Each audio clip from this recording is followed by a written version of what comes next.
बीच हमारे साथ अब निकुंज भी जुड़े हैं, हमारे managing editor. Nikunj, morning to you, शुक्रिया इस बातचीत में शामिल होने के लिए। इंडियन मार्केट्स के लिए अगर हम देखें, एक अच्छी चीज़ ये हुई है हालांकि कि जो डोमेस्टिक फ्लोज हैं दे आर होल्डिंग ऑन, और इसके चलते अपसाइड भले ही कैप्डो, लेकिन डाउन साइड भी काफ़ी हद तक रिस्ट्रिक्ट हुआ है। लेकिन जो फॉरेन क्यूज़ हैं, मैं यूके से शुरू करता हूँ। ओमिक्रॉन के केसेस हमने देखा वहाँ पर किस तरह से लिटरली आउट ऑफ कंट्रोल हैं, और दूसरा कल जो उनकी सेंट्रल बैंक ने ब्याज की दर बढ़ाई है, उसके बाद ग्लोबल सेंटिमेंट पर आपका व्यू क्या है? वीर देखिए, अगर आप देखें ग्लोबल सेंटिमेंट की, तो ग्लोबल सेंटिमेंट इस समय डिस्पाइट द फैक्ट दैट हमें एक प्रकार का संकेत मिल चुका है, फेड हो, ईसीबी हो या फिर बीओई हो, कि भी ब्याज दर तो ऊपर जाएंगी, फिर भी मार्केट में बहुत बड़ा पैनिक नहीं हुआ है। ऐसा नहीं है कि मार्केट के अंदर कोई बहुत ज़ोर से गिरावट देखने को मिली है और बहुत ज़ोर से हमने देखा है कि किसी प्रकार की सेलिंग आ रही है। एक ट्रेंड ज़रूर देखने को मिल रहा है, और मैं दर्शकों को थोड़ा इसको ब्रेक डाउन करने की चेष्टा करूँगा मेरी समझ से। अगर आप देखें तो डाउ और एसएनपी इस समय नैस्डैक को आउट परफॉर्म कर रहे हैं। अगर आप देखें तो यूएस टेक स्टॉक्स इस समय गिर रहे हैं, भले वो रॉबिनहुड हो, भले वो जूम हो, वो सब गिर रहे हैं। तो ऐसा क्यों हो रहा है? शेयर बाज़ार एक सिंपल थ्योरी पे बिलीव करता है कि जो ब्याज दर होती हैं वह आपका बेंचमार्क होती हैं वैल्यूएशंस को लेकर के। ब्याज दर जब नीचे जाती हैं तो शेयर बाज़ार की वैल्यूएशंस को लेकर के डिस्काउंटिंग बढ़ जाती है, और जब ऊपर जाती है डिस्काउंटिंग कम हो जाती है। क्योंकि ब्याज दर बढ़ने वाली हैं, तो सबका ये मानना है the trend for 2022 could be PD rating. PD rating क्या होती है? सपोज आपका कोई स्टॉक है वो 70 की पी पे चल रहा है, तो स्टॉक की जो पी मल्टीपल है वह कम हो जाती है और अर्निंग्स बढ़ती हैं, तो एक पीडी रेटिंग होता है। तो या तो स्टॉक का प्राइस गिरेगा या फिर टाइम वाइज करेक्शन आ जाएगा। हमने कई स्टॉक्स में देखा था कि टाइम वाइज करेक्शन आ चुका है, जैसे आईटीसी में हमने देखा था, एसबीआई में हमने देखा था।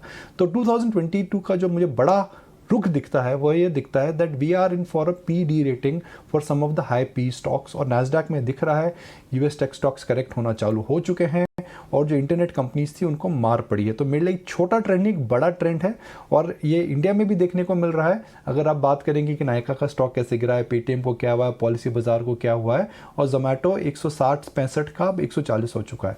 तो इस ट्रेंड पर ज़रूर नज़र रखिए और अपने से एक सवाल पूछिए अपने आप से कि भाई एसएनपी क्यों नहीं गिर रहा है, डाउ इतना क्यों नहीं गिर रहा है, नैस्डैक क्यों गिर रहा है, और इसका मतलब इंडियन स्टॉक्स में कैसे कैप्चर हो सकता है। मॉर्निंग निकुंज, तो क्या नहीं इससे क्या हम ये कंक्लूड कर सकते हैं कि it's a choice, one has to make a choice between value stocks and growth stocks? This is what, क्या ये आप कहना चाह रहे हैं? प्रियंका, ज़िंदगी में हर रोज़ हमें चॉइस करनी पड़ती है। आप, मैं, मिहिर, रिम्पी रोज़ चॉइसेस ही करते रहते हैं। तो चॉइस तो लाइफ का एक बेसिक नीड और एक बेसिक हैबिट है।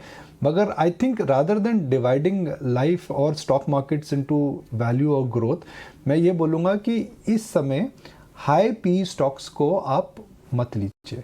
देखिए, अगर आप एशियन पेंट जैसी कंपनी को खरीदते हैं तो आपको 15% की ग्रोथ 70 के पी मल्टीपल पर मिलती है, या 20% ग्रोथ 70 के पी मल्टीपल पर मिलती है। मगर आप कोई सिक्लिकल या इंडस्ट्रियल स्टॉक लेते हैं तो आपको 15 से 20% ग्रोथ आपको 25 से 30 के पी मल्टीपल पे मिलती है। तो high growth is something very different Priyanka. हम बात करेंगे आईटी की हाई ग्रोथ की, मगर the choice to buy 15-20% growth, I think it is better if you buy at a P of 30 with industrials and cyclicals rather than buying consumers and some of these other stocks which are expensive.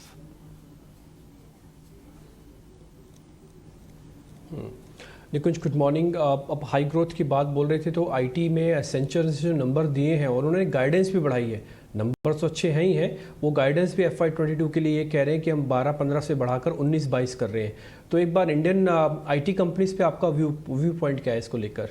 Dimpy, एक कहावत हिंदी में, ऊपर वाला जब देता है छप्पर फाड़ के देता है। I think Indian IT companies के साथ इस प्रकार का ही हम ट्रेंड देख रहे हैं। देखिए, एक्सेंचर एक बड़ी कंपनी है, और एक बड़ी कंपनी जब बोलती है जी 12% गाइडेंस को मैं 19 कर रही हूँ और 15 को 22, तो आप बेस देखिए वो कितना बढ़ा रहे हैं, 700 Bips on such a large base. Accenture की जो एम्प्लॉय बेस है वह 6,75,000 लोग हैं। उनकी जो ऑर्डर बुकिंग है वह $16 बिलियन है, जो कि 30% सालाना बढ़ी है।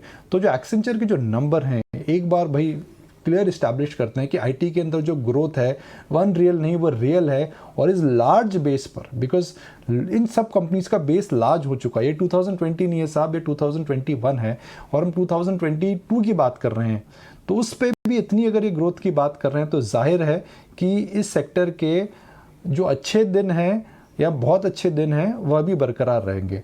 सो प्रश्न यह है जिम्पी कि क्या आईटी सेक्टर की ग्रोथ is that a surprise for the market? जी नहीं, सबको पता है आईटी सेक्टर ग्रो कर रहा है, सबको पता है आईटी सेक्टर में काफ़ी ज़बरदस्त इस समय हायरिंग हो रही है, सबको पता है कि आईटी सेक्टर का रेलेवेंस बढ़ गया है।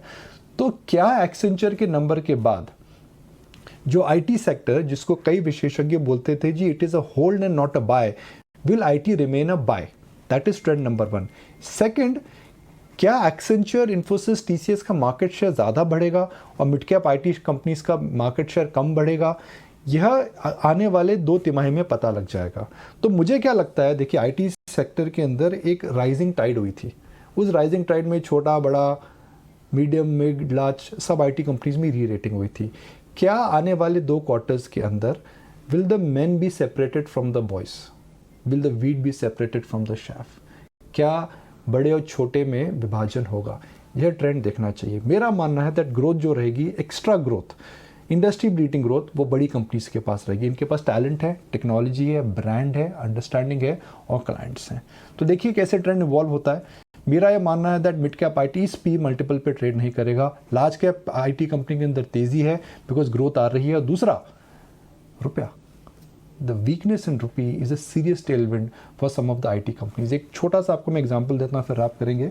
अगर आईटी कंपनीज के अंदर हम देखते हैं रुपी का जो सीधा इम्पैक्ट आता है वह 0.2 to 0.3% आता है। तो अगर रुपी 1% नीचे जाता है तो बड़ी आईटी कंपनीज में जो मार्जिन एक्सपेंशन होता है वो 0.2 to 0.3% हो सकता है। तो कैलकुलेशन कर लीजिए, मार्जिन एक्सपेंशन रुपी की वजह से आएगा। जी चलिए, शुक्रिया निकुंज ये व्यू शेयर करने के लिए, इंटरेस्टिंग। हमारे साथ अब